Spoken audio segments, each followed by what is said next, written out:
France Bleu Gare Lozère.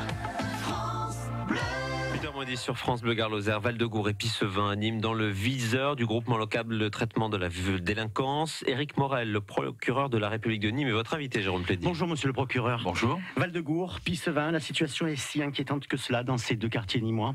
Oui, elle est réellement inquiétante et le souci des autorités publiques et le mien, c'est de faire en sorte que nous puissions continuer à maîtriser la situation parce que les trafics se développent au vu et au su de tout le monde, que la violence s'y exerce, violence au titre de règlement de compte, même s'il n'y a pas encore eu de mort, il y a eu des blessés, violence par les agressions sur les pompiers et les policiers.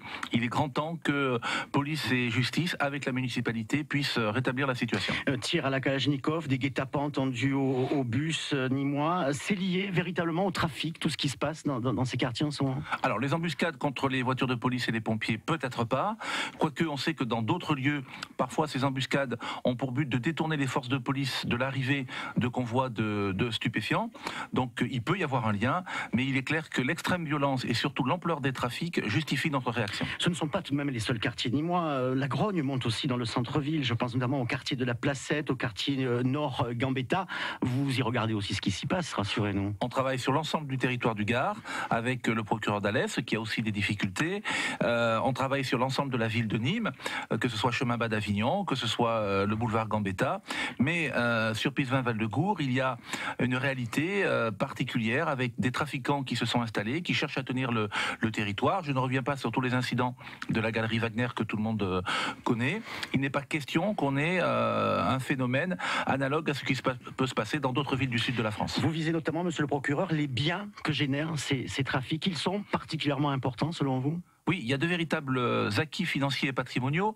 Il faut être clair, certains trafiquants de stupéfiants n'ont désormais plus peur de la prison et même continuent à organiser leur trafic depuis la prison. Donc il faut frapper là où ça fait mal, hein, c'est ce qu'on appelle un peu la jurisprudence Al Capone. Donc puisqu'ils ont des biens grâce au trafic, eh bien les voitures, les bijoux, les appartements, les maisons, les comptes bancaires, les assurances-vie seront l'une de nos cibles prioritaires. On a presque un sentiment de provocation à l'égard de la police et de la justice. Je pense notamment à ces tarifs et horaires de vente affichés dans le hall d'un immeuble alésien tout récemment. Oui, mais je crois que c'est aussi l'évolution des mœurs. Dans d'autres villes, moi j'ai constaté qu'il y avait des drives de vente de cannabis. J'ai vu des gens se balader avec des flyers pour annoncer le prix des stupéfiants. Le trafic se banalise, le trafic se répand. C'est une véritable économie souterraine avec de grands organisateurs, avec des semi-grossistes, avec des vendeurs au détail. C'est une économie très organisée. On va lutter contre cette économie. Cela dit, la population, les syndicats de police, parfois certains élus aussi dénoncent régulièrement le laxisme de la justice. Je ne pense pas qu'ils dénoncent le laxisme de la justice à Nîmes. Le tribunal de grande instance de Nîmes et la cour d'appel sont connus pour leur fermeté en la matière. Les échos que j'ai des élus et de la police sont pas ceux-là sur Nîmes. On a toujours agi depuis toujours à Nîmes avec une très grande fermeté. On va simplement renforcer cette fermeté. Même face aux mineurs qui sont souvent impliqués, mis en avant dans ces trafics. Oui, mais les mineurs sont des victimes. Ils sont utilisés par des trafiquants. Là, le GLTD que nous créons, il vise à faire tomber les têtes, il vise à faire tomber ceux qui se constituent des patrimoines conséquents. Moi, je veux apporter une réponse à ceux qui se lèvent à 5h du matin pour aller travailler et qui voient des jeunes gens circuler avec des voitures de prix et dont personne ne sait comment ils ont pu se les payer. Un GLTD, c'est quoi en fait? Des moyens en plus pour Non, c'est une synergie de moyens. On prend les mêmes, on regroupe, on concentre les efforts. Un GLTD, c'est une action très ciblée dans le temps et sur un territoire donné. Bref, j'ai décidé de regrouper sous mon autorité le SRPJ, le GIR, la sécurité publique, tous les moyens. Et on va concentrer nos moyens sur ces deux quartiers parce qu'on a une vraie difficulté. Il faut que nous gardions la maîtrise de ce territoire. Et est-ce que tous ces partenaires ont le sentiment qu'ils ont aussi l'appui de la population qui est vraiment prise finalement en étau dans ces quartiers? Mais justement, c'est pour ça que le maire de la ville est concerné par le GLTD. Nous, on doit apporter une réponse à nos concitoyens qui cherchent à vivre dans la sécurité. Il n'est pas question que la drogue puisse continuer à se répandre impunément dans les quartiers de Nîmes. Vous parliez hier lors de cette réunion de plusieurs centaines de kilos de cannabis. Le cannabis, c'est vraiment, dans ces quartiers en particulier, le cannabis, c'est vraiment le cœur du problème, c'est le principal trafic qui se produit. C'est l'un des principaux trafics. Il est clair que sur Nîmes, on a aussi d'importants trafics de cocaïne, mais on y travaille de manière différente, peut-être plus discrète. Mais sur Pissevin Val-de-Gour, on a une plateforme logistique qui s'est constituée.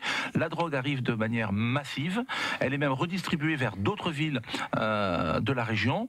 Et puis, ça procure des moyens financiers extrêmement conséquents. Mais nous avons aussi aussi le trafic de tabac, nous avons aussi la contrefaçon, nous avons aussi le trafic de voitures, nous avons aussi les ventes à la sauvette. C'est toute une économie parallèle qui s'est constituée sur laquelle on va lutter. J'y rajoute même les fraudes aux allocations familiales, les fraudes à la sécurité sociale. Tout ça, c'est de l'économie souterraine. Avec une véritable volonté, monsieur le procureur de la République, de voir la République justement revenir dans ces quartiers, c'est l'ambition affichée par le nouveau ministre de l'Intérieur.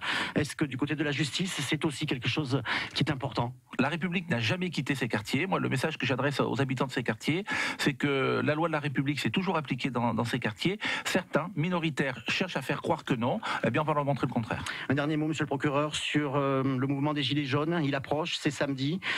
Il pourrait y avoir des actions en justice pour entrave à la libre circulation, selon vous? C'est une question qui est délicate. Je rappelle que la liberté de circulation est un principe, la liberté d'aller et venir est un principe constitutionnel, mais que la liberté de manifestation est un autre principe constitutionnel. Donc on a deux intérêts majeurs contradictoires.